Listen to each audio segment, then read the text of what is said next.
어머니, 제발 앞으로는 앞에 나서지 마세요. 민망하잖아요. 결혼식장 스피커로 울린 신부의 목소리. 수백 명 앞에서 시골 촌년이라 조롱받은 그 순간 난 알았습니다. 오늘 이 자리에서 나는 더 이상 아들의 엄마가 아니라 반드시 갚아야 할 빚을 새긴 사람이 되었다는 걸요. 사연 시작 전 구독, 좋아요 버튼 눌러주세요. 오늘의 사연 지금 바로 시작합니다. 안녕하세요. 저는 올해 61살이 된 김정순이라고 합니다. 오늘 제가 들려드릴 이야기는 바로 사흘 전에 있었던 일입니다. 그날은 제 아들 민재의 결혼식이 있던 날이었습니다. 장소는 강남 7성급 호텔 그랜드 한빛. 천장엔 크리스털 샹들리에가 수백 개 매달려 있고 바닥엔 붉은 벨벳 카펫이 끝없이 펼쳐진 곳이었죠. 저는 입구에서 한참을 망설이다 겨우 안으로 들어섰습니다. 손에 든 작은 보자기 하나. 그 안엔 제가 평생 모아온 전통 비단 1000조각과 직접 수놓은 조각보가 들어 있었습니다. 민재야, 엄마가 만든 거야. 결혼 축하한다. 마음속으론 수십 번 연습했던 말이었습니다. 하지만 입구에서 저를 맞이한 건 아들이 아니었습니다. 신부 설인의 차가운 눈빛이었죠. 어머님, 이미 하객분들 다 오셨어요. 뒤쪽으로 가세요. 그녀는 제 손에 든 보자기를 힐끗 보더니 작게 한숨을 쉬었습니다. 요즘 누가 그런 걸 선물로 줘요. 저는 아무 말도 하지 못했습니다. 그저 고개를 숙이고 식장 맨 뒤쪽 구석 자리로 걸어갔습니다. 식은 시작됐습니다. 화려한 드레스를 입은 설인과 깔끗한 턱시도 차림의 민재. 두 사람은 정말 잘 어울렸습니다. 마치 한 폭의 그림 같았죠. 하지만 제가 그 그림 속에 있을 자리는 없었습니다. 주례 선생님이 축사를 하고 양가 부모님 소개가 이어졌습니다. 신랑 어머님, 김정순 여사. 마이크 너머로 제 이름이 불렸고 저는 떨리는 다리로 단상에 올랐습니다. 그 순간 어디선가 웅성거리는 소리가 들렸습니다. 저분이 신랑 어머니야? 와, 되게 촌스러워 보인다. 귓속으로 파고드는 속삭임들. 저는 억지로 미소를 지으며 자리로 돌아왔습니다. 그리고 신부 부모님 차례가 왔습니다. 화려한 한복을 입은 신부 어머니가 단상에 올랐고 사회자가 멘트를 이어갔습니다. 신부 아버님께서는 대형 로펌 대표 변호사시고 어머님께서는 갤러리 관장으로 계십니다. 박수가 터져 나왔습니다. 그리고 또다시 제 쪽을 힐끗 보는 시선들. 저는 가슴이 철렁 내려앉는 걸 느꼈습니다. 식이 끝나고 피로연 시간이 왔습니다. 저는 조용히 구석 테이블에 앉아 아들과 며느리가 하객들과 인사하는 모습을 지켜봤습니다. 그때였습니다. 신부 설인이 친구들과 함께 화장실로 가는 길이었죠. 저는 그저 지나가는 줄만 알았습니다. 하지만 그녀들은 제 테이블 바로 옆에서 멈춰 섰습니다. 언니, 시어머니 진짜 촌스럽지 않아? 맞아. 저 보자기 뭐야? 완전 시골 장터 스타일인데? 설인이 작게 웃으며 대답했습니다. 그러게. 오지 말라고 했는데 왔잖아. 앞으로는 저런 자리엔 안 나오게 해야겠어. 순간 제 손이 떨렸습니다. 차갑게 식은 손끝이 테이블 끝을 붙잡았습니다. 하지만 저는 아무 말도 하지 않았습니다. 그저 고개를 숙인 채 그녀들이 지나가길 기다렸죠. 그리고 마침내 그 순간이 왔습니다. 신랑 신부가 무대 위로 올라가 마이크를 잡고 감사 인사를 시작했습니다. 오늘 이 자리에 와주신 모든 분들께 감사드립니다. 민재의 목소리가 식장을 가득 채웠습니다. 그리고 설인이 마이크를 이어받았습니다. 저도 정말 행복한 하루입니다. 앞으로 민재 씨와 행복하게 살겠습니다. 박수가 터졌습니다. 그런데 바로 그 순간이었습니다. 설인이 마이크를 내려놓지 않은 채 친구에게 몸을 돌려 속삭였습니다. 어머니, 제발 앞으로는 앞에 나서지 마세요. 민망하잖아요. 하지만 마이크는 여전히 켜져 있었습니다. 그 목소리가 식장 전체로 울려 퍼졌습니다. 순간 식장이 조용해졌습니다. 수백 명의 시선이 일제히 저를 향했습니다. 서리는 그제야 마이크가 켜진 걸 깨달았습니다. 얼굴이 하얗게 질려 민재를 바라봤죠. 하지만 민재는 아무 말도 하지 않았습니다. 그저 고개를 돌린 채 저를 보지 않았습니다. 저는 천천히 자리에서 일어났습니다. 떨리는 다리로 식장 밖으로 걸어 나왔습니다. 복도에 나서자마자 제 눈에서 뜨거운 눈물이 흘러내렸습니다. 하지만 그 눈물 속에는 슬픔만 있지 않았습니다. 차갑고 단단한 무언가가 제 가슴 속에 자리 잡고 있었습니다. 오늘 내 복수가 시작된다. 그날 밤 저는 전주행 KTX에 몸을 실었습니다. 창밖으로 스쳐 지나가는 어둠 속 결혼식장의 그 목소리가 계속 맴돌았습니다. 어머니, 제발 앞으로는 앞에 나서지 마세요. 귀를 막아도 눈을 감아도 그 말은 제 머릿속에서 떠나지 않았습니다. 전주역에 내려 택시를 타고 집으로 향했습니다. 한옥마을 근처 제가 30년을 살아온 작은 집. 대문을 열고 들어서자 익숙한 마당의 냄새가 코끝을 스쳤습니다. 하지만 오늘따라 그 냄새조차 낯설게 느껴졌습니다. 저는 거실 불을 켜지 않은 채 어둠 속에서 한참을 앉아 있었습니다. 그리고 천천히 서랍을 열었습니다. 안에는 낡은 통장 몇 권과 두툼한 서류 봉투가 들어 있었습니다. 저는 그 서류들을 하나씩 꺼내 펼쳤습니다. 전주 한옥마을 한복 공방 1결, 서울 강남 상가 건물 2채, 그리고 제가 운영하는 전통 의류 브랜드 지분 증서, 모두 제 이름으로 되어 있었습니다. 저는 손가락으로 그 서류들을 천천히 쓰다듬었습니다. 나를 촌년이라 했지. 그 촌년이 너희 회사 숨통을 쥐고 있다는 걸 너희는 아직 모르는구나. 작게 중얼거린 제 목소리가 어둠 속에서 울렸습니다. 다음 날 아침 저는 일찍 일어났습니다. 평소처럼 마당에 물을 주고 아침 식사를 간단히 마쳤습니다. 그리고 오전 9시 정각, 저는 전화기를 집어들었습니다. 여보세요, 변호사님.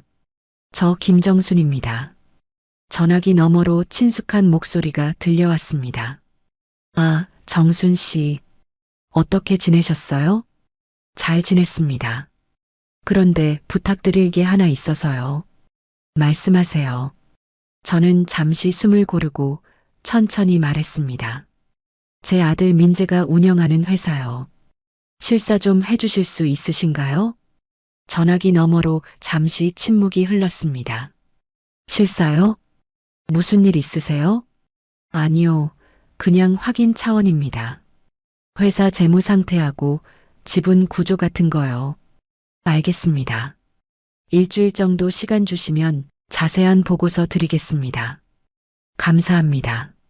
전화를 끊은 저는 창밖을 바라보며 길게 숨을 내쉬었습니다. 이제 시작이었습니다. 그날 오후 저는 공방으로 출근했습니다. 한결 공방은 전주 한옥마을 중심부에 자리 잡고 있었습니다. 30년 전 제가 직접 세운 곳이었죠. 처음엔 작은 한복 수선집에 불과했습니다. 하지만 시간이 지나며 점점 커졌고 이젠 전통 의류 브랜드로 자리 잡았습니다. 공방 문을 열고 들어서자 직원들이 반갑게 인사했습니다. 사장님, 어서 오세요. 응, 다들 고생 많아. 저는 짧게 대답하고 사무실로 들어갔습니다. 책상 위엔 쌓여 있는 서류들, 주문서, 견적서, 계약서. 저는 그 서류들을 하나하나 꼼꼼히 살폈습니다. 그리고 서랍 깊숙한 곳에서 또 다른 서류 봉투를 꺼냈습니다. 민재 회사 투자 계약서 초안. 1년 전 민재가 사업을 시작할 때 제가 5천만 원을 투자했었습니다. 하지만 그건 단순한 투자가 아니었습니다. 계약서 조항엔 이렇게 적혀 있었습니다. 투자금 회수 불가 시 회사 지분 70%를 투자자에게 양도함. 민재는 그때 이 조항을 대충 읽고 도장을 찍었습니다. 어차피 성공할 거라 믿었으니까요. 하지만 지금 그 회사는 자금난에 허덕이고 있었습니다. 저는 서류를 천천히 접어넣으며 작게 미소 지었습니다. 이제 곧 전화가 오겠지. 그리고 정확히 사흘 뒤였습니다. 저녁 6시 제 휴대폰이 울렸습니다. 화면엔 민재라는 이름이 떠 있었습니다. 저는 벨소리를 3번 더 듣고 나서 천천히 전화를 받았습니다. 응, 민재야. 엄마. 아들의 목소리는 평소와 달리 떨리고 있었습니다. 엄마, 지금 시간 괜찮아? 그래, 말해봐. 그게 회사 일로 좀 급한 게 생겨서 엄마한테 부탁드릴 게 있어서 전화했어. 저는 아무 말 없이 그의 말을 기다렸습니다. 혹시 돈 좀 빌려줄 수 있어? 회사 자금이 좀 급해서. 얼마나 필요한데? 3천만 원만 급하게 필요해. 저는 잠시 침묵했습니다. 그리고 천천히 입을 열었습니다. 민재야. 응? 엄마가 서울 올라가도 될까? 직접 만나서 얘기하자. 전화기 너머로 안도하는 한숨소리가 들렸습니다. 그래, 엄마. 고마워. 내일 올라갈게. 전화를 끊은 저는 창밖을 바라보며 길게 숨을 내쉬었습니다. 책상이 달력엔 내일 날짜에 동그라미가 쳐져 있었습니다. 변호사에게서 실사보고서를 받기로 한 날이었습니다. 모든 게 계획대로 흘러가고 있었습니다. 저는 서랍 속 서류 봉투를 꺼내 가방 안에 조심스럽게 넣었습니다. 그리고 작게 중얼거렸습니다. 이제 진짜 시작이구나. 다음 날 아침 7시 저는 전주역에 도착했습니다. KTX를 타고 서울로 향하는 내내 창밖 풍경을 멍하니 바라봤습니다. 하지만 제 머릿속은 복잡했습니다. 가방 안엔 변호사에게서 받은 민재 회사 실사 보고서가 들어 있었습니다. 어젯밤 늦게 이메일로 받은 그 보고서. 저는 밤새 그걸 읽고 또 읽었습니다. 보고서 내용은 제 예상보다 심각했습니다. 현재 회사 부채 비율 78%, 유동자금 거의 소진 상태, 향후 3개월 내 자금 조달 실패 시 폐업 위기 가능성 높음. 저는 보고서를 가방 깊숙이 넣으며 작게 한숨을 쉬었습니다. 민재야, 내가 이렇게까지 될 줄은 몰랐구나. 서울역에 도착한 건 오전 10시였습니다. 저는 택시를 타고 민재 회사로 향했습니다. 강남 테헤란로 오피스텔 8층 JM 컨설팅이라는 간판이 붙어 있었습니다. 저는 엘리베이터를 타고 8층으로 올라갔습니다. 유리문을 열고 들어서자 작은 사무실이 눈에 들어왔습니다. 직원은 3명 정도, 모두 컴퓨터 앞에 앉아 바쁘게 일하고 있었습니다. 어서 오세요. 젊은 여직원이 저를 맞이했습니다. 민재 대표 만나러 왔는데요. 아, 사장님 어머니시죠? 잠시만 기다리세요. 여직원은 안쪽으로 들어가더니 곧 민재가 나왔습니다. 엄마 왔어? 민재는 어색하게 웃으며 제 손을 잡았습니다. 응, 왔다. 안으로 들어와. 회의실에서 얘기하자. 민재는 저를 작은 회의실로 안내했습니다. 그리고 문을 닫자마자 낮은 목소리로 말했습니다. 엄마, 미안해. 갑자기 이런 부탁 드려서. 괜찮아. 그런데 회사가 많이 어렵니? 민재의 얼굴이 굳어졌습니다. 사실 좀 어려워. 거래처 몇 군데가 갑자기 계약을 취소해서 자금이 급하게 필요해졌어. 저는 천천히 고개를 끄덕였습니다. 얼마나 필요한데? 3천만 원만 있으면 당장 급한 불은 끌 수 있어. 저는 가방에서 서류 봉투를 꺼냈습니다. 민재야, 엄마가 서류 하나 가져왔는데. 뭔데? 1년 전에 내가 서명한 투자 계약서야. 민재의 표정이 순간 굳었습니다. 저는 서류를 펼쳐 그에게 보여줬습니다. 여기 보면 투자금 회수 불가 시 회사 지분 70%를 엄마한테 양도한다고 되어 있어. 엄마, 그게... 민재야.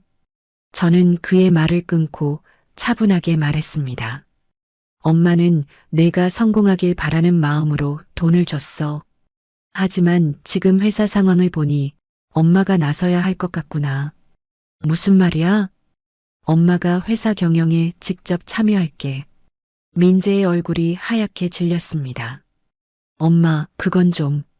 바로 그때 회의실 문이 열렸습니다. 설인이었습니다. 어머님 오셨어요? 그녀는 겉으로는 웃고 있었지만 눈빛은 차가웠습니다. 응, 왔다. 저는 짧게 대답했습니다. 설인은 민재 옆에 앉으며 제 손에 든 서류를 힐끗 봤습니다. 무슨 서류세요? 회사 투자 계약서란다. 아, 설인의 표정이 미묘하게 변했습니다. 저는 서류를 테이블 위에 놓으며 천천히 말했습니다. 민재야, 설인 씨. 엄마가 제안 하나 할게. 제안이요? 3천만 원으론 부족하지 않겠니? 엄마가 10억 원을 투자해 줄게. 순간 두 사람의 눈이 커졌습니다. 10억 원요? 그래. 대신 조건이 있어. 조건이요? 저는 가방에서 새로운 서류를 꺼냈습니다. 이 신규 투자 계약서에 서명해. 그럼 당장 오늘 10억 원을 입금해 줄게. 민재는 서류를 받아들었습니다.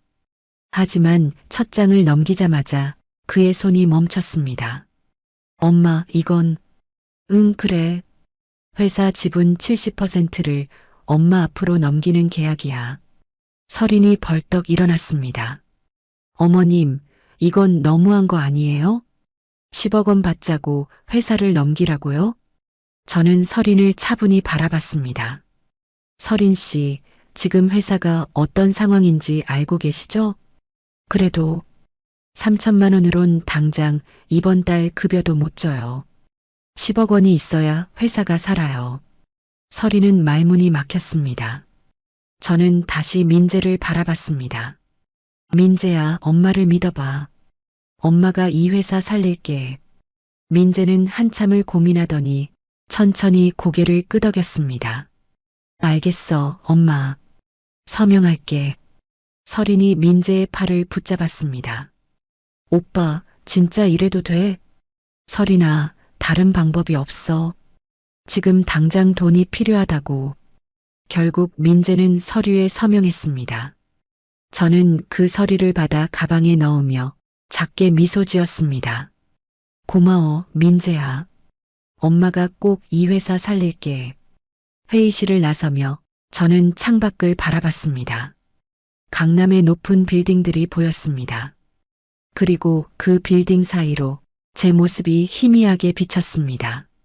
이제 시작이다. 작게 중얼거린 제 목소리가 유리창에 부딪혀 울렸습니다. 그날 저녁 저는 민재 부부와 함께 저녁 식사를 했습니다. 강남 한복판의 고급 일식당. 설인이 예약했다는 곳이었습니다. 어머님, 여기 정말 맛있어요. 제가 자주 오는 곳이거든요. 설인은 메뉴판을 넘기며 환하게 웃었습니다. 아까 회의실에서의 차가운 표정은 온데간데 없었습니다. 그래, 고맙구나. 저는 짧게 대답하고 메뉴판을 훑어봤습니다. 가격표를 보니 1인당 15만 원이 넘었습니다. 어머님, 편하게 주문하세요. 오늘은 제가 살게요. 설인이 자신 있게 말했습니다. 하지만 저는 알고 있었습니다. 그녀의 신용카드 한도가 이미 거의 찼다는 걸요. 변호사가 보내준 보고서엔 설인의 개인 재무 상태까지 나와 있었습니다. 명품 가방, 해외여행, 고급 레스토랑. 그녀는 돈을 물쓰듯 써왔습니다. 고맙구나. 그럼 엄마가 먹고 싶은 거 시킬게. 저는 메뉴판에서 가장 저렴한 정식을 골랐습니다. 서린의 표정이 미묘하게 굳었습니다. 어머님, 그것만 드실 거예요? 좀 더 비싼 거 시키세요. 아니야, 이거면 충분해. 식사가 시작되고 서린은 계속 말을 이어갔습니다. 어머님, 10억 원 정말 감사드려요. 이제 회사 제대로 키울 수 있을 것 같아요. 그래, 잘 됐구나. 저희가 생각한 사업 계획이 있거든요. 강남의 사무실도 더 크게 확장하고 직원도 10명은 더 뽑으려고요. 저는 젓가락을 놓고 천천히 서린을 바라봤습니다. 서린 씨, 그 전에 물어볼 게 있는데. 네, 말씀하세요. 지금 회사 부채가 얼마나 되죠? 서린의 얼굴이 순간 굳었습니다. 민재가 어색하게 웃으며 끼어들었습니다. 엄마, 그건 저희가 잘 관리하고 있어. 민재야, 엄마가 물어본 거야. 정확한 숫자 좀 알려줘. 민재는 서린을 힐끗 보더니 작은 목소리로 대답했습니다. 6억 정도 돼. 6억? 저는 눈썹을 치켜 올렸습니다. 변호사한테 들은 건 7억 8천이던데? 순간 테이블이 조용해졌습니다. 서린이 당황한 표정으로 민재를 쳐다봤습니다. 오빠, 어머님이 뭘 아시는 거야?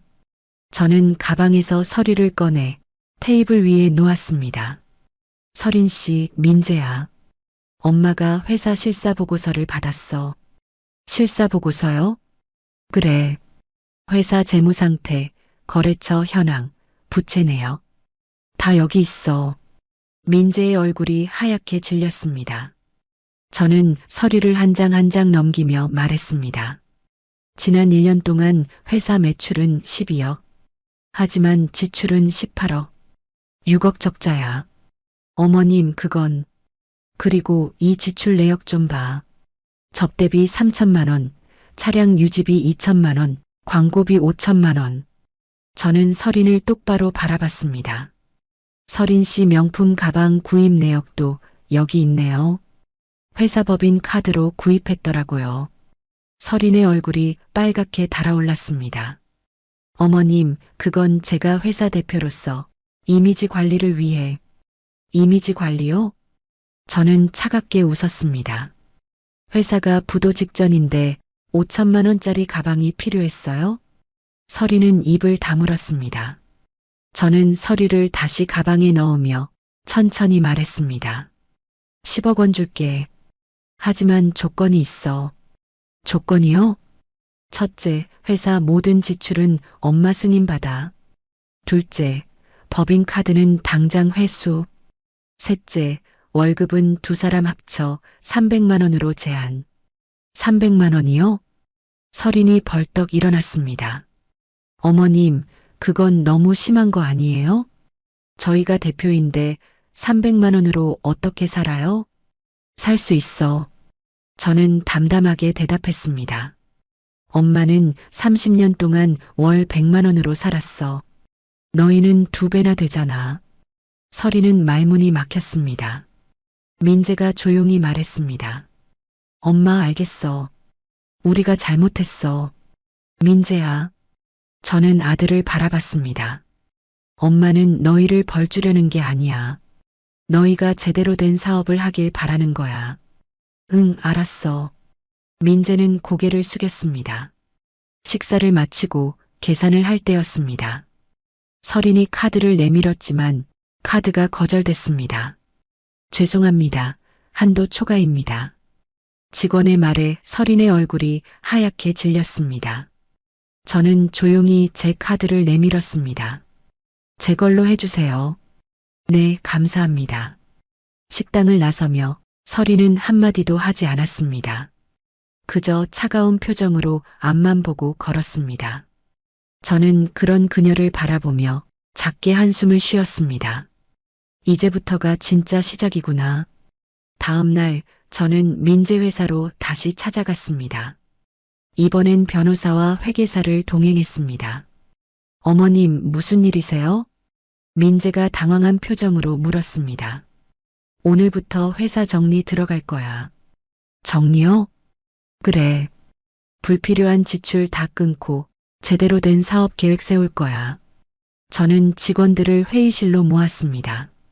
안녕하세요, 여러분. 저는 이 회사의 최대 주주 김정순입니다. 직원들이 수군거렸습니다. 오늘부터 회사 운영 방식이 바뀝니다. 첫째, 모든 지출은 제가 직접 결제합니다. 둘째, 불필요한 회식과 접대는 금지합니다. 셋째, 업무 시간은 칼퇴 원칙입니다. 직원들의 표정이 밝아졌습니다. 대신 성과에 따라 인센티브를 드립니다. 실적 좋으면 보너스도 있어요. 박수가 터져 나왔습니다. 회의를 마치고 저는 민재를 따로 불렀습니다. 민재야. 응? 엄마가 너한테 화가 난 건 내가 실패해서가 아니야. 민재가 저를 바라봤습니다. 그럼 뭔데? 내가 엄마를 부끄러워해서야. 민재의 눈이 흔들렸습니다.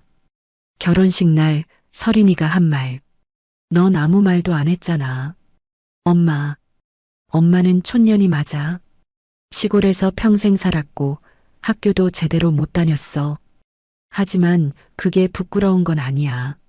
저는 민재의 어깨를 잡았습니다. 엄마는 내가 떳떳한 사람이 되길 바라. 돈이 많든 적든 성공하든 실패하든 사람을 무시하지 않는 사람이 되길 바라.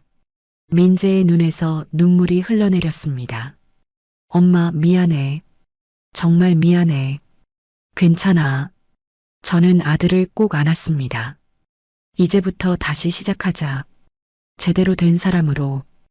회사를 나서며 저는 하늘을 올려다봤습니다. 구름 사이로 햇살이 비쳤습니다.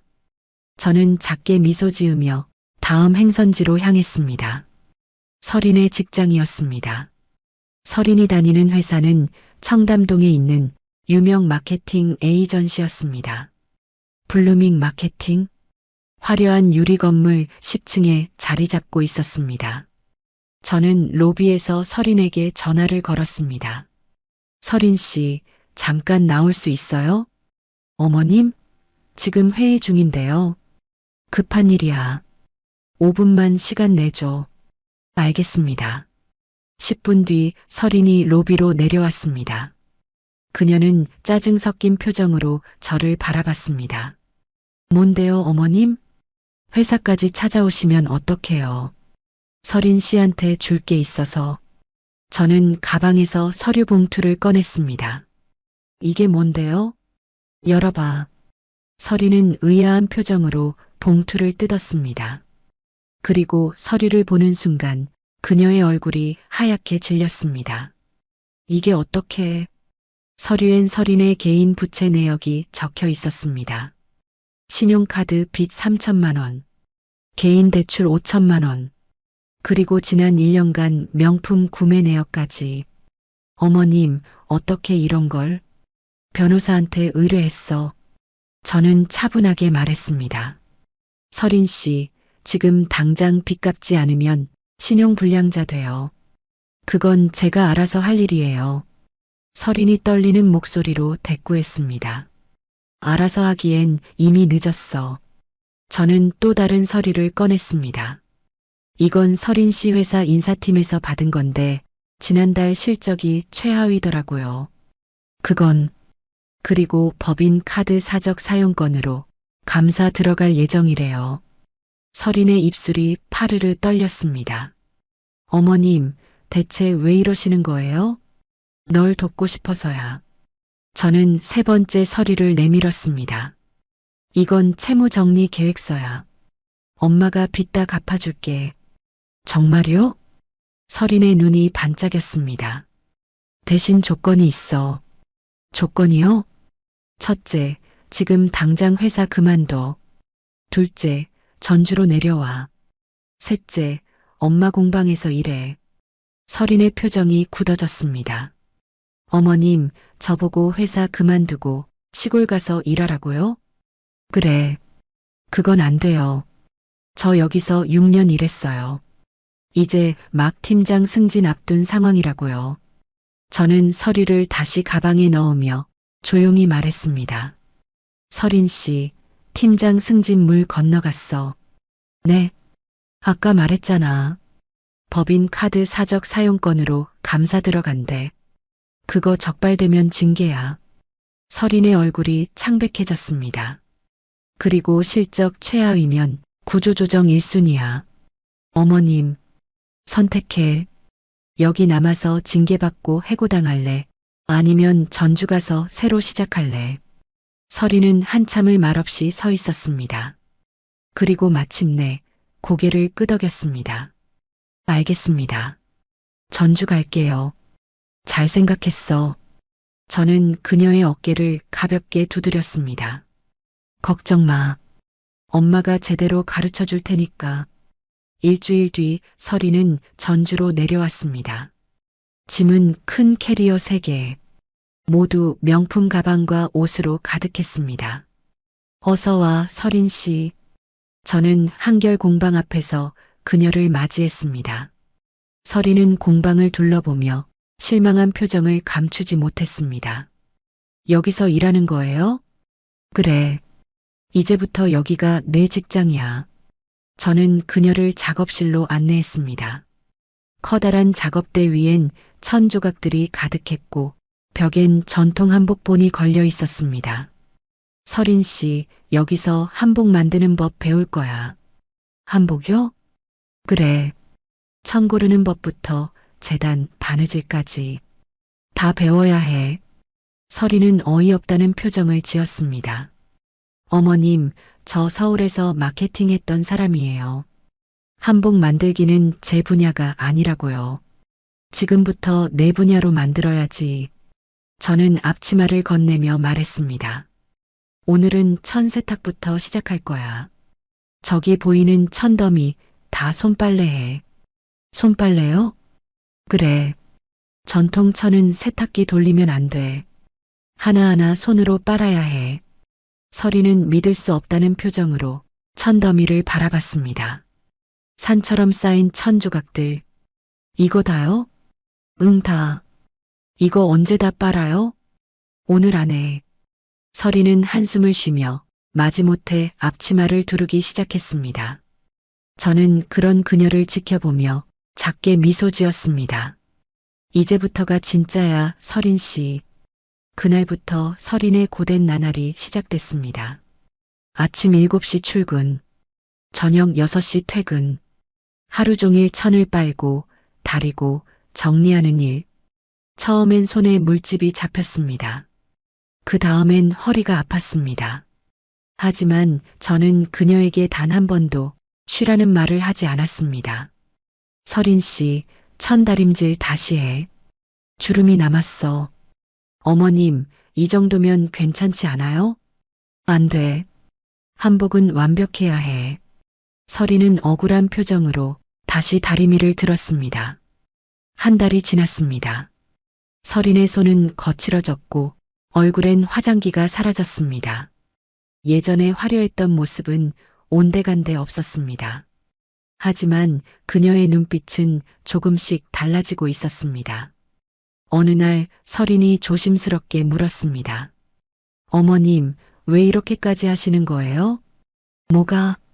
저를 이렇게 힘들게 하시는 이유가 뭐예요?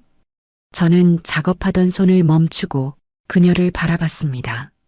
서린 씨, 너 결혼식 날 기억나? 네. 내가 촌년이라고 했지? 서린은 고개를 숙였습니다. 미안해요, 어머님. 미안하다는 말만으론 부족해. 저는 천천히 말을 이었습니다. 나는 내가 진짜로 깨닫길 바라. 사람을 겉모습으로 판단하면 안 된다는 걸. 이 천 한 조각 한 조각에도 누군가의 정성이 담겨 있어. 그걸 너도 느꼈으면 좋겠어. 서린은 말없이 손에 든 천을 내려다봤습니다. 그날 밤 저는 서린이 공방에 혼자 남아 천을 만지는 모습을 봤습니다. 창문 너머로 보이는 그녀의 뒷모습은 어딘가 쓸쓸해 보였습니다. 저는 조용히 미소 지으며 공방 불을 껐습니다. 조금씩 변하고 있구나. 석 달이 흘렀습니다. 서린은 이제 공방 일에 익숙해져 있었습니다. 천을 고르는 눈도 생겼고 바느질 솜씨도 제법 늘었습니다. 하지만 여전히 그녀의 표정엔 어딘가 불만이 가득했습니다. 어머님, 언제까지 이런 일만 할 거예요? 어느 날 오후 설인이 물었습니다. 왜 지루해? 지루한 게 아니라 제 전공을 살리고 싶어요. 저는 바느질하던 손을 멈추고 그녀를 바라봤습니다. 전공? 네, 저 마케팅 전공이었잖아요. 한복도 좋은데 이걸 어떻게 알릴지, 어떻게 팔지 그런 거 생각해 보고 싶어요. 저는 잠시 생각하다가 천천히 고개를 끄덕였습니다. 좋아. 그럼 이번 주 토요일에 서울 가자. 서울요? 응. 패션 컨퍼런스가 열려. 거기 가서 내 생각 발표해봐. 설인의 눈이 반짝였습니다. 정말요? 그래. 단 조건이 있어. 조건이요? 내가 직접 발표 자료 준비해. 엄마는 도와주지 않을 거야. 설이는 잠시 망설이다가 단호하게 고개를 끄덕였습니다. 알겠습니다. 제가 해볼게요.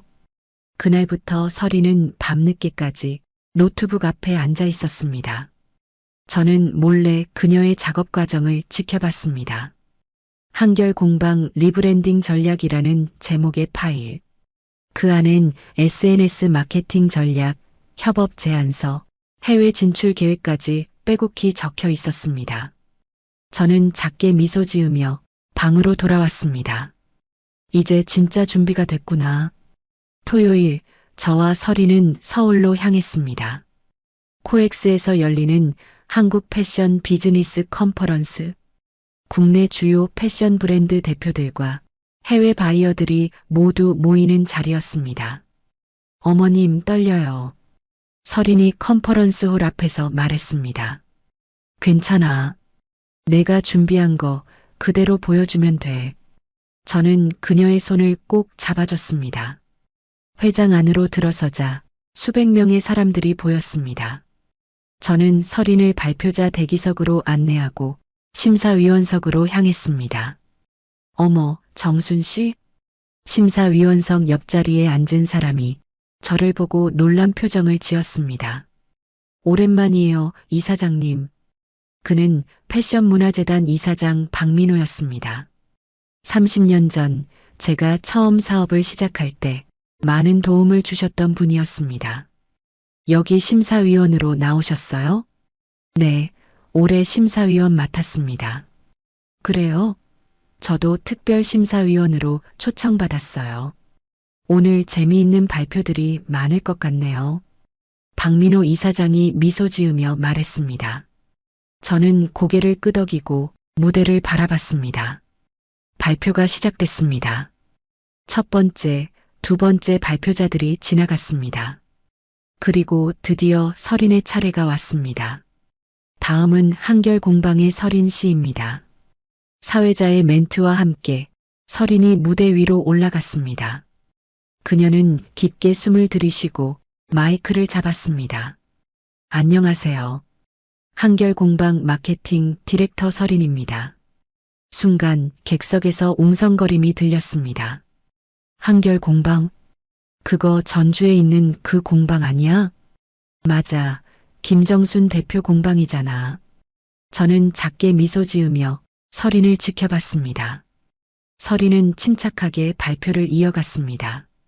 오늘 제가 제안드릴 것은 전통과 현대의 만남입니다. 화면에 사진들이 떴습니다. 한결 공방에서 만든 한복들. 하지만 디자인은 현대적으로 재해석되어 있었습니다.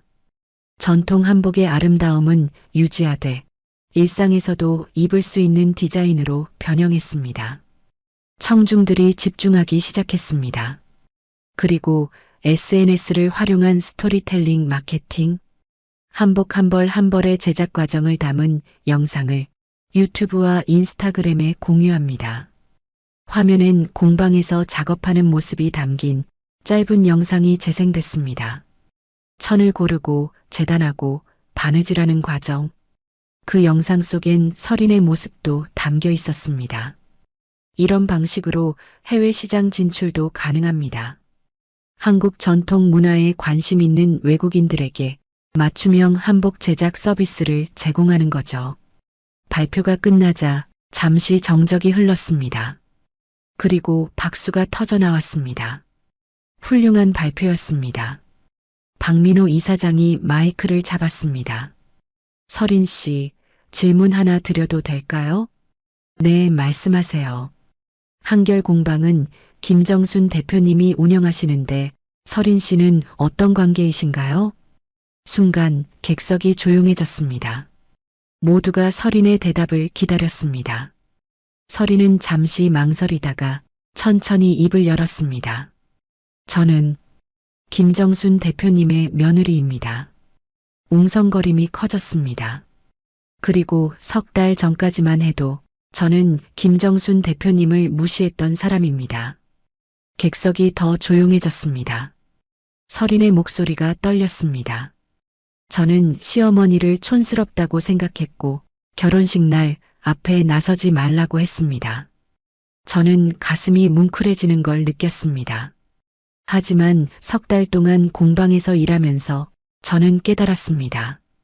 서린이 객석을 천천히 둘러봤습니다.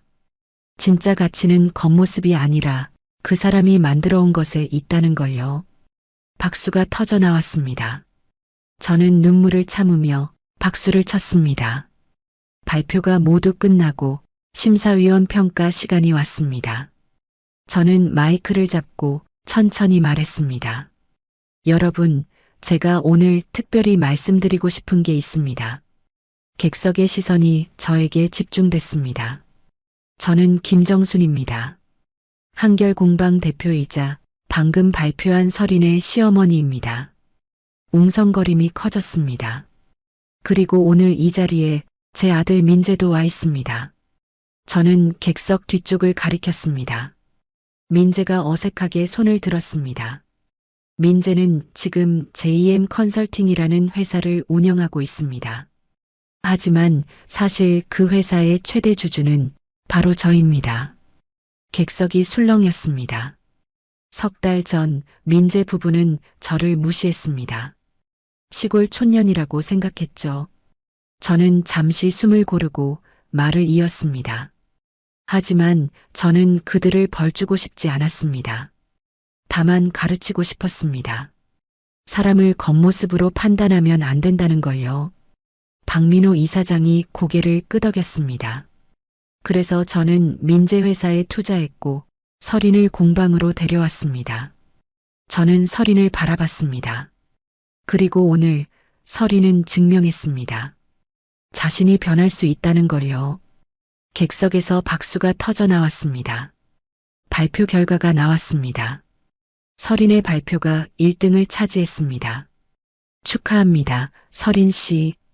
박민호 이사장이 상패를 건네며 말했습니다. 한결공방, 앞으로 기대하겠습니다. 감사합니다. 서린이 눈물을 흘리며 상패를 받았습니다. 시상식이 끝나고 저와 서린은 복도에서 마주쳤습니다. 어머님, 서린이 떨리는 목소리로 말했습니다. 고맙습니다. 진심으로 감사드립니다. 고마울 건 없어. 내가 스스로 해낸 거야. 저는 그녀를 꼭 안아줬습니다. 이제 진짜 가족이 된 것 같구나. 서린은 제품에서 한참을 울었습니다. 그날 밤 저희는 민재까지 합류해 조용한 식당에서 저녁을 먹었습니다. 엄마, 미안했어. 민재가 먼저 말을 꺼냈습니다. 나도 미안해요, 어머님. 서린도 고개를 숙였습니다. 저는 두 사람의 손을 잡았습니다. 이제 다 지나간 일이야. 앞으로만 보자. 세 사람은 서로를 바라보며 따뜻하게 웃었습니다. 하지만 저는 알고 있었습니다. 진짜 시험은 이제부터라는 걸요. 컨퍼런스가 끝난 다음 주였습니다. 저는 전주 공방에서 평소처럼 일하고 있었습니다. 그때 민재에게서 급한 전화가 왔습니다. 엄마, 큰일 났어. 무슨 일인데? 회사 주요 거래처가 갑자기 계약 파기했어. 이유도 말 안 해주고. 저는 얼른 노트북을 켰습니다. 어느 거래처야? 대성그룹이랑 한빛 인더스트리. 둘 다 우리 매출의 40% 차지하던 곳이야. 저는 이메일을 확인했습니다. 그리고 한 통의 메일을 발견했습니다.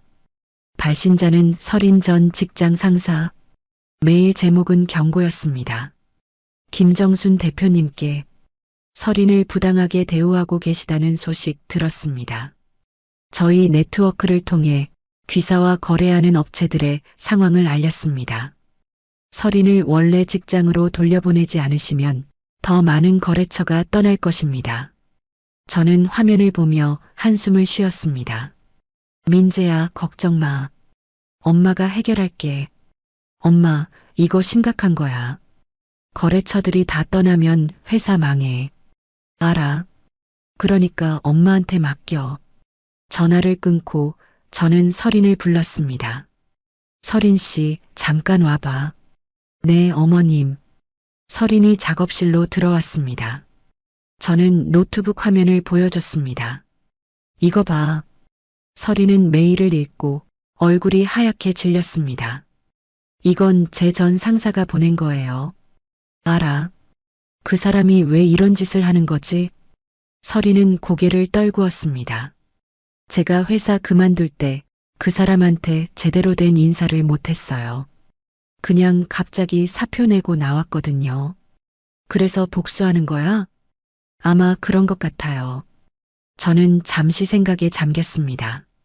설인 씨, 내가 그 사람한테 전화해봐. 제대로 된 사과 한번 해보자. 지금요? 응, 지금. 설인은 떨리는 손으로 전화를 걸었습니다. 여보세요, 부장님.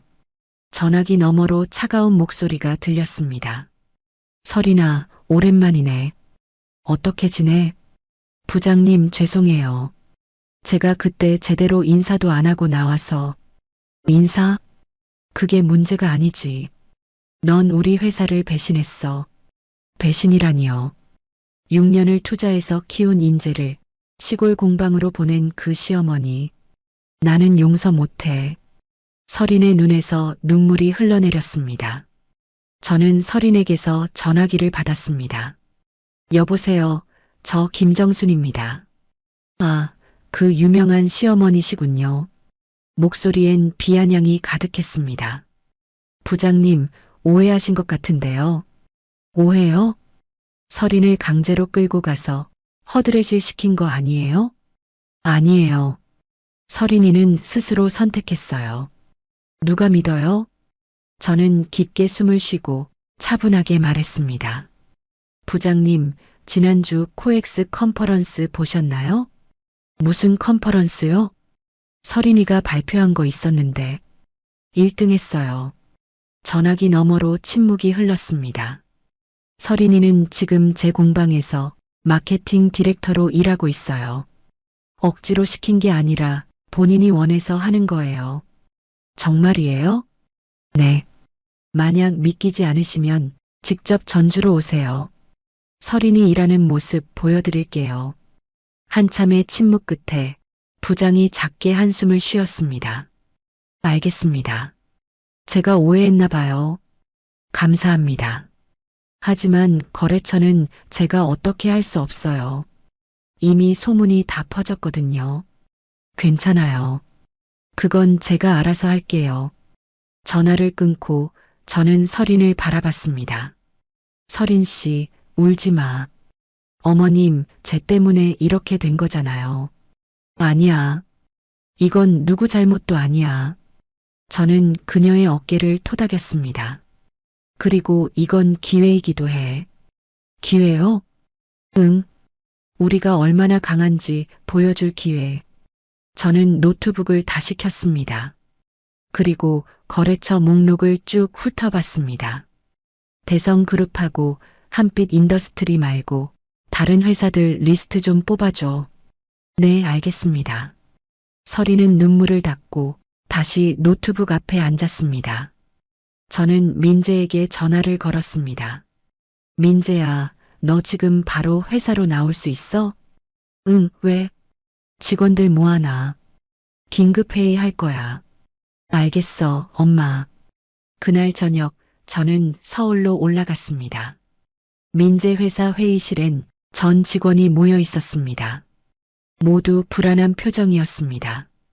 여러분, 지금 우리 회사가 위기입니다. 저는 단도직입적으로 말했습니다. 주요 거래처 두 곳이 떠났어요. 하지만 이건 끝이 아니라 시작입니다. 직원들이 웅성거렸습니다. 우리는 더 좋은 거래처를 찾을 겁니다. 그리고 우리가 얼마나 좋은 회사인지 증명할 겁니다. 저는 칠판에 새로운 계획을 적기 시작했습니다. 첫째, 해외 시장 진출. 둘째, 자체 브랜드 개발. 셋째, 온라인 플랫폼 구축. 직원들의 눈빛이 바뀌기 시작했습니다. 여러분, 우리 함께 해낼 수 있습니다. 회의가 끝나고 저는 민재와 단둘이 남았습니다. 엄마, 정말 할 수 있을까? 민재가 불안한 목소리로 물었습니다. 할 수 있어. 저는 아들의 어깨를 잡았습니다. 엄마가 30년 전에 공방 시작했을 때도 아무도 안 될 거라고 했어. 하지만 여기까지 왔잖아. 응. 민재야, 위기는 기회야. 이 위기를 넘으면 우리는 더 강해질 거야. 민재는 천천히 고개를 끄덕였습니다. 알겠어, 엄마. 해보자. 저는 창밖을 바라봤습니다. 밤하늘엔 별이 반짝이고 있었습니다. 이제 진짜 싸움이 시작되는구나. 작게 중얼거린 제 목소리가 어둠 속으로 사라졌습니다. 다음 날 아침 저는 일찍 일어나 서울 시내로 나갔습니다. 목적지는 명동에 있는 글로벌 패션 에이전시 K-스타일 인터내셔널이었습니다. 안녕하세요. 약속 있으신가요? 프론트 데스크 직원이 물었습니다. 김정순입니다. 대표님께 미리 연락드렸어요. 아, 네. 잠시만요. 10분 뒤 저는 대표실로 안내됐습니다. 어서 오세요, 김 대표님. 젊은 여성 대표가 반갑게 맞이했습니다. 전화로 말씀하신 한결공방, 저도 예전부터 알고 있었어요. 그래요? 네, 전통 한복 브랜드로 유명하시잖아요. 그런데 오늘 무슨 일로 오셨어요? 저는 가방에서 서류를 꺼냈습니다. 저희 공방과 제 아들 회사를 연결해서 새로운 브랜드를 만들고 싶어요. 새로운 브랜드요? 네, 전통 한복과 현대 패션의 융합. 그리고 이걸 해외 시장에 내보내고 싶어요. 대표의 눈이 반짝였습니다. 흥미로운데요? 구체적인 계획이 있으세요? 저는 노트북을 펼쳤습니다. 화면엔 서린이 만든 프레젠테이션이 떠올랐습니다. 이건 저희 며느리가 만든 거예요. 코엑스 컨퍼런스에서 1등했던 발표 자료죠. 대표는 화면을 집중해서 보기 시작했습니다. 전통 한복을 현대적으로 재해석한 디자인들, 일상복으로도 입을 수 있는 스타일들. 와, 이거 정말 멋진데요? 감사합니다. 그런데 이걸 해외에 내보내려면 상당한 투자가 필요할 텐데요. 제가 투자할 준비가 되어 있어요. 저는 또 다른 서류를 내밀었습니다. 이건 저희 자산 목록이에요. 강남 건물 2채, 전주 한옥마을 부지, 그리고 30년간 쌓아온 브랜드 가치. 대표는 서류를 꼼꼼히 읽었습니다. 그리고 천천히 고개를 들었습니다. 김 대표님, 정말 진심이시네요. 물론이죠. 좋습니다. 저희가 해외 바이어 연결해 드릴게요. 다음 달에 밀라노 패션 위크가 있는데 거기 참가해 보시는 게 어때요? 제 심장이 뛰기 시작했습니다. 밀라노 패션 위크요? 네, 신진 브랜드 소개 코너가 있어요. 한국 전통 문화 테마로 나가면 분명 주목받을 거예요. 감사합니다. 꼭 참가하고 싶어요. 악수를 나누고 회사를 나서며 저는 민재에게 전화를 걸었습니다. 민재야, 좋은 소식 있어. 뭔데, 엄마? 우리 밀라노 간다. 밀라노? 이탈리아 말이야? 응, 패션 위크 나가기로 했어. 전화기 너머로 민재의 놀란 목소리가 들렸습니다. 엄마, 진짜야? 응, 진짜야. 당장 준비 시작해. 전주로 돌아온 저는 설인과 공방 직원들을 모았습니다. 여러분, 우리 큰일 해냅니다. 무슨 일이세요, 사장님? 한 달 뒤에 밀라노 패션 위크 나가요. 작업실이 순간 조용해졌습니다. 그리고 환호성이 터졌습니다. 정말이에요? 와, 밀라노라니. 설이는 눈물을 글썽이며 저를 바라봤습니다. 어머님, 정말 감사합니다. 고마워할 필요 없어. 이건 우리 모두가 함께 만든 기회야. 저는 칠판에 일정을 적기 시작했습니다. 지금부터 한 달 동안 우리는 최고의 컬렉션을 만들 거예요. 네. 직원들의 목소리가 하나로 모였습니다. 그날부터 공방은 전쟁터가 됐습니다. 밤낮 없이 천을 재단하고 바느질하고 디자인을 수정했습니다. 설이는 마케팅 자료를 준비하고 민재는 사업 계획서를 만들었습니다. 저는 모든 과정을 지켜보며 필요한 부분을 조언했습니다. 설인 씨, 이 색 조합은 너무 강해. 좀 더 부드럽게 가자. 네, 알겠습니다. 민재야, 가격 책정 다시 해봐. 해외 시장 기준으로 올려야 해. 응, 엄마. 2주가 지났을 때였습니다. 예상치 못한 전화가 왔습니다. 여보세요? 김정순 대표님이십니까? 네, 맞는데요. 저는 대성그룹 구매팀장입니다. 제 손이 순간 멈췄습니다. 대성그룹. 계약을 파기했던 바로 그 회사였습니다. 무슨 일이신가요? 사실은 저희가 오해를 한 것 같습니다. 오해요? 네, 설인 씨 관련해서요. 알고 보니 강제로 일 시킨 게 아니라 정말 좋은 기회를 주신 거더라고요. 아, 그래서 다시 계약하고 싶습니다. 이번엔 조건도 더 좋게 해드릴게요. 저는 잠시 생각했습니다. 팀장님, 감사합니다만 저희는 이제 해외 시장으로 나갑니다. 네. 한 달 뒤에 밀라노 패션 위크 나가요. 그 이후에 다시 연락드리겠습니다. 아, 그러시군요. 알겠습니다. 연락 기다리겠습니다. 전화를 끊고 저는 작게 미소 지었습니다. 이제 우리가 선택하는 입장이 됐구나.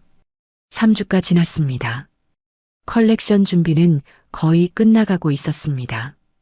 총 25벌의 한복, 전통 디자인부터 현대적 스타일까지 다양한 라인으로 구성됐습니다. 어머님, 이거 보세요. 설인이 완성된 한복 하나를 들고 왔습니다. 짙은 남색 천에 은색 자수로 항 문양이 새겨진 저고리였습니다. 와, 정말 아름답다. 이건 어머님이 30년 전에 만드신 디자인을 제가 현대적으로 재해석한 거예요. 저는 그 옷을 만져보며 가슴이 뭉클해졌습니다. 고맙구나, 설인아. 아니에요, 어머님. 제가 더 감사하죠. 설인은 제 손을 꼭 잡았습니다. 어머님 덕분에 제가 진짜 하고 싶었던 일을 찾은 것 같아요. 잘 됐다. 저는 그녀를 꼭 안아줬습니다. 출발 전날 밤이었습니다. 저는 혼자 공방에 남아 완성된 작품들을 하나하나 살펴봤습니다. 30년 전 이 공방을 시작했을 때가 떠올랐습니다.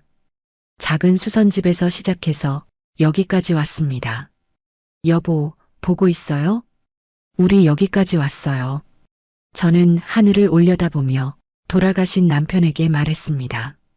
그때 문이 열렸습니다. 민재와 설인이 들어왔습니다. 엄마, 여기 있었네. 응, 작품들 확인하고 있었어. 엄마, 내일 출발하면 우리 인생이 바뀔 것 같아. 민재가 말했습니다. 바뀔 거야. 더 좋은 방향으로. 저는 두 사람을 바라봤습니다. 민재야, 설인아. 네, 어머님. 너희 둘한테 미안했어. 너무 힘들게 했지? 설인이 고개를 저었습니다. 아니에요, 어머님. 덕분에 저희가 성장했어요. 맞아, 엄마. 엄마가 아니었으면 우리 지금도 헤매고 있었을 거야. 저는 두 사람의 손을 잡았습니다. 이제 우리 진짜 가족이야. 함께 이겨내자. 네. 세 사람은 서로를 꼭 안았습니다. 창밖으로 보이는 전주 한옥마을의 야경. 고즈넉한 기와지붕들 사이로 달빛이 은은하게 비쳤습니다. 내일이면 우리는 밀라노로 떠납니다. 새로운 도전이 시작되는 거죠. 저는 깊게 숨을 들이쉬며 마음을 다잡았습니다. 이제 정말 시작이다.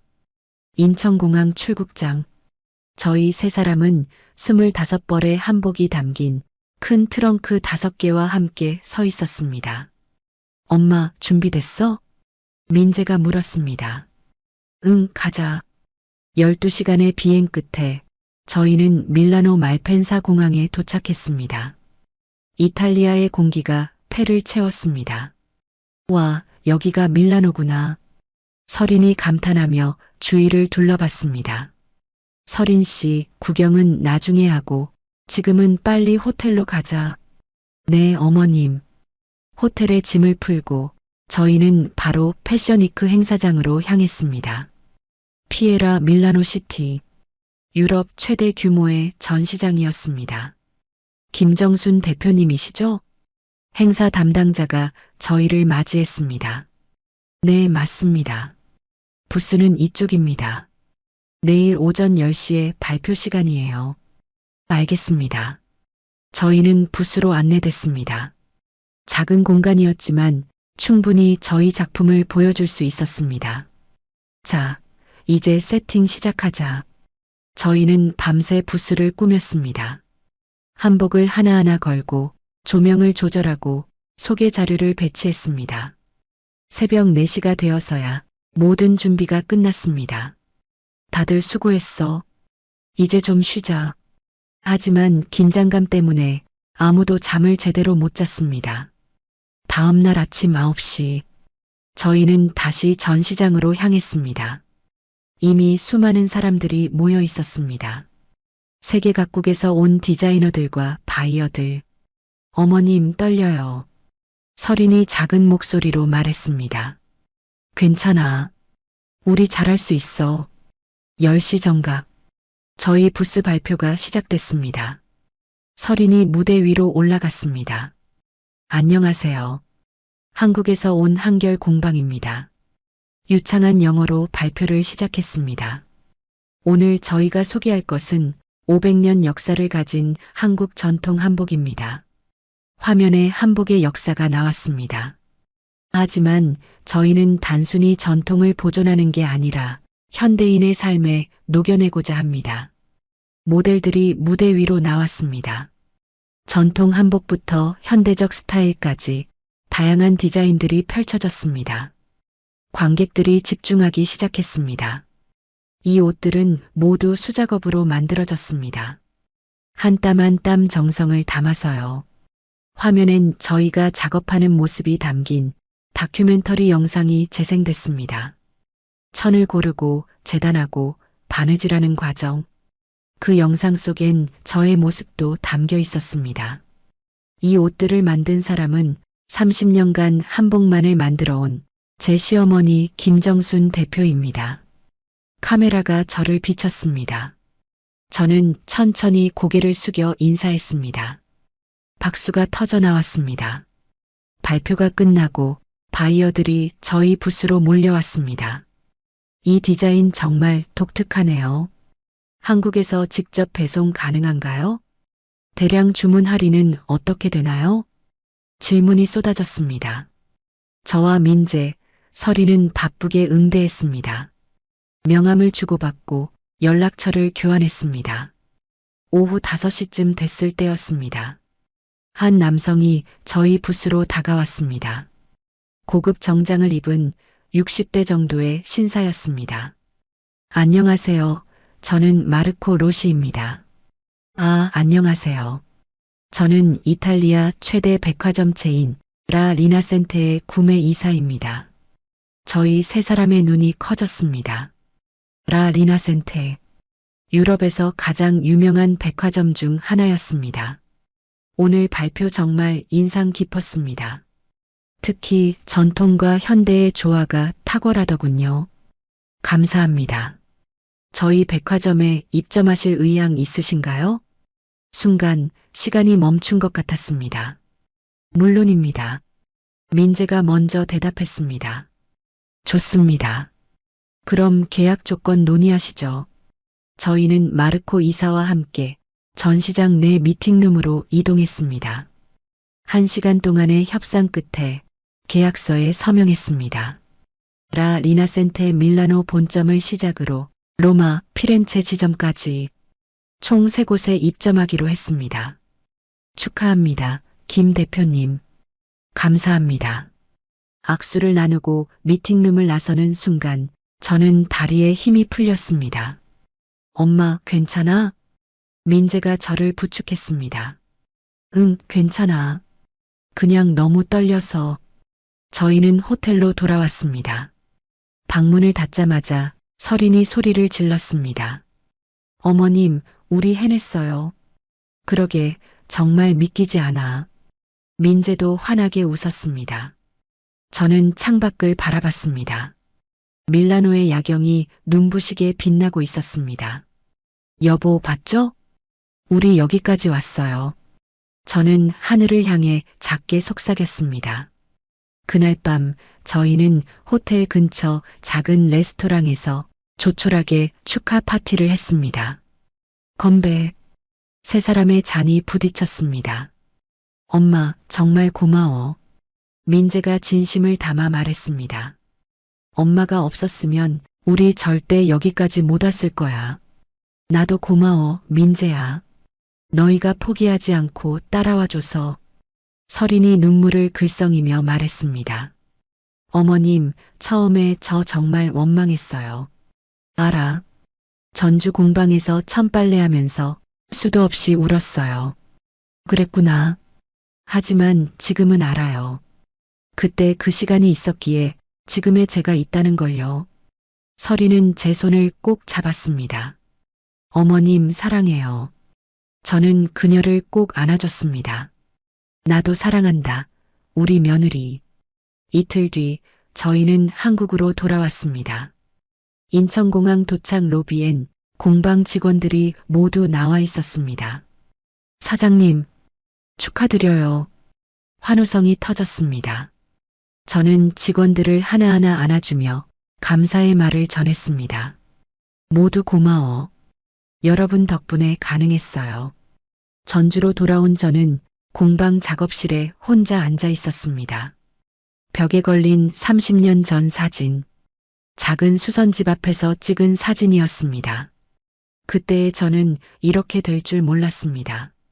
밀라노 패션 위크에 나가고 유럽 백화점에 입점하게 될 줄. 참 멀리 왔네. 저는 작게 미소 지으며 사진을 쓰다듬었습니다. 그날 밤 민재에게서 전화가 왔습니다. 엄마, 대성그룹이랑 한빛 인더스트리에서 다시 계약하고 싶대. 그래. 응, 이번엔 조건도 엄청 좋게 제시했어. 민재야. 응? 우리 이제 선택할 수 있는 위치야. 조건 잘 따져보고 결정해. 알겠어, 엄마. 전화를 끊고 저는 창밖을 바라봤습니다. 전주 한옥마을의 고즈넉한 밤. 기와지붕 위로 달빛이 쏟아지고 있었습니다. 이제 마지막 장만 남았구나. 저는 깊게 숨을 들이쉬며 내일을 준비했습니다. 1년이 흘렀습니다. 한결공방은 이제 전주를 넘어 세계적으로 알려진 브랜드가 되었습니다. 밀라노를 시작으로 파리, 런던, 뉴욕까지 저희 한복은 전 세계로 퍼져나갔습니다. 민재의 회사 JM 컨설팅도 안정을 찾았습니다. 대성그룹, 한빛 인더스트리와 재계약했고 새로운 거래처들도 줄을 이었습니다. 설이는 한결공방의 정식 마케팅 이사가 되었습니다. 그녀가 기획한 SNS 캠페인은 젊은 세대에게 한복붐을 일으켰습니다. 오늘은 특별한 날이었습니다. 한결공방 31주년 기념식이 열리는 날이었죠. 전주 한옥마을 문화센터. 저희는 그곳을 대관해서 성대한 행사를 준비했습니다. 오후 2시 행사가 시작됐습니다. 먼저 한결공방 대표님, 김정순 대표님 모시겠습니다.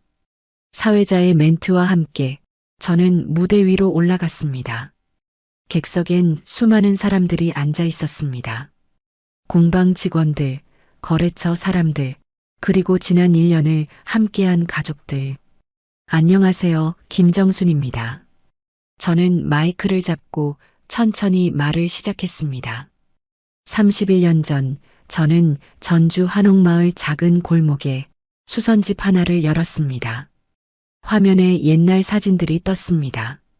낡은 간판, 작은 작업대, 젊은 시절의 저. 그때 저는 아무것도 몰랐습니다. 사업이 뭔지, 마케팅이 뭔지. 그저 바느질 하나만 할 줄 알았죠. 객석에서 작은 웃음이 났습니다. 하지만 저는 포기하지 않았습니다.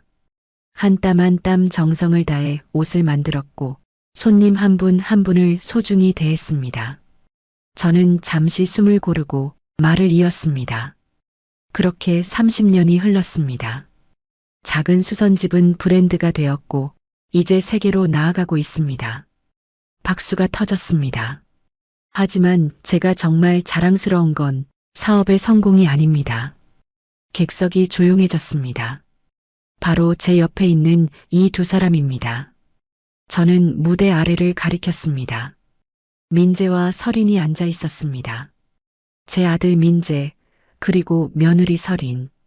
이 두 사람과 함께 걸어온 지난 1년이 제 인생에서 가장 소중한 시간이었습니다. 민재와 설인을 무대 위로 불렀습니다. 두 사람이 천천히 올라왔습니다. 1년 전 우리는 서로를 이해하지 못했습니다. 저는 그들에게 시골 촌년이었고 그들은 저를 무시했습니다. 객석에서 숨소리조차 들리지 않았습니다. 하지만 우리는 함께 배웠습니다. 서로를 존중하는 법을, 진짜 가족이 되는 법을. 저는 민재와 설인의 손을 잡았습니다. 민재야, 설인아. 엄마가 너희한테 고마워. 민재의 눈에서 눈물이 흘러내렸습니다. 엄마, 나야말로 고마워. 엄마가 나를 다시 일으켜 세워줬어. 설인도 눈물을 닦으며 말했습니다. 어머님, 저도 감사해요. 제게 진짜 가치가 뭔지 가르쳐 주셔서. 저희 세 사람은 무대 위에서 서로를 꼭 껴안았습니다. 객석에서 우레와 같은 박수가 터졌습니다. 행사가 끝나고 저희는 공방으로 돌아왔습니다. 작업실엔 새로운 작품들이 가득했습니다.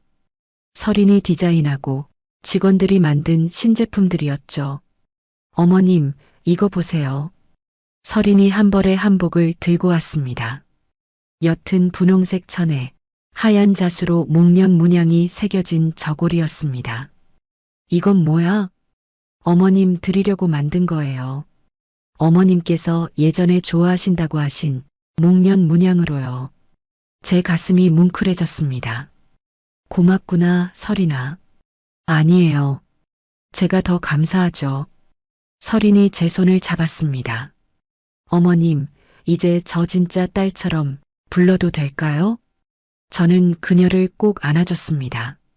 그럼 우리 딸. 두 사람은 한참을 그렇게 안고 있었습니다. 저녁 6시 저희는 함께 저녁 식사를 했습니다. 전주 한옥마을 근처 작은 한정식집. 민재가 예약한 곳이었습니다. 엄마, 오늘 정말 멋있었어. 그래. 엄마는 떨려서 말도 제대로 못한 것 같은데. 아니야, 정말 감동적이었어. 설인이 끼어들었습니다. 저도 울 뻔했어요. 저희는 웃으며 밥을 먹었습니다. 그때 민재가 조심스럽게 말했습니다. 엄마, 그리고 설인. 둘 다 들어봐. 왜? 사실 오늘 할 말이 있어서. 민재는 가방에서 작은 상자를 꺼냈습니다. 이게 뭐야? 상자를 열자 작은 열쇠 2개가 들어 있었습니다. 이건 우리 새집 열쇠야. 새집? 응, 한옥마을 근처에 작은 한옥 하나 샀어. 우리 셋이 함께 살려고. 제 눈이 커졌습니다. 민재야, 그게 무슨 말이야? 엄마, 이제 우리 진짜 가족으로 살자. 따로따로가 아니라 함께. 설인도 고개를 끄덕였습니다. 어머님, 저도 찬성이에요. 어머님과 함께 사는 게 제 꿈이었어요. 저는 눈물이 핑 돌았습니다. 그래, 함께 살자. 우리 진짜 가족처럼. 저희는 서로의 손을 맞잡았습니다. 식사를 마치고 저희는 새 집으로 향했습니다. 한옥마을 한적한 골목 안쪽. 아담한 한옥 한 채가 서 있었습니다. 와, 여기 정말 예쁘다. 문을 열고 들어서자 따뜻한 온돌방이 보였습니다. 마당엔 작은 정원도 있었습니다. 어머님, 여기서 어머님 방이에요. 설인이 안방으로 안내했습니다. 커다란 창문 너머로 한옥마을 풍경이 한눈에 보였습니다. 정말 좋구나. 저는 방 안을 천천히 둘러봤습니다. 벽에는 제가 만든 옛날 한복 사진들이 걸려 있었고 책상 위엔 바느질 도구들이 놓여 있었습니다. 민재야, 설이나. 정말 고맙다. 아니에요, 엄마. 당연한 거죠. 그날 밤 저는 새 방에 누워 천장을 바라봤습니다. 1년 전 결혼식장에서의 그날이 떠올랐습니다. 모욕과 수치로 얼룩진 그날. 하지만 그날이 있었기에 오늘의 저희가 있습니다. 여보, 우리 정말 행복해요.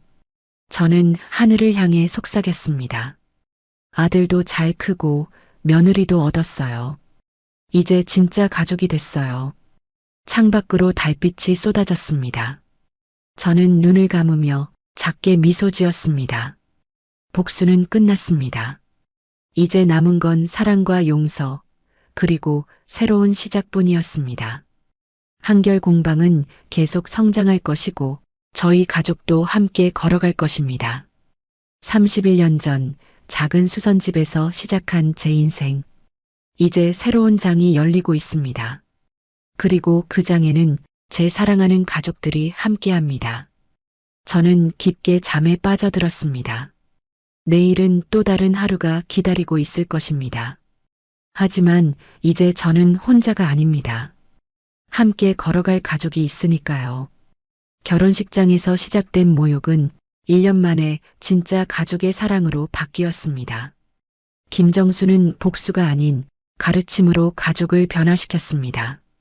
그리고 민재와 설이는 진짜 가치가 무엇인지 깨달았습니다. 때로는 상처가 우리를 성장시키고 시련이 우리를 단단하게 만듭니다. 한결 공방 식구들은 이제 진짜 가족으로 새로운 시작을 합니다. 여러분의 인생에도 이런 따뜻한 변화가 찾아오길 바랍니다. 좋아요 버튼으로 마음을 표현해 주세요.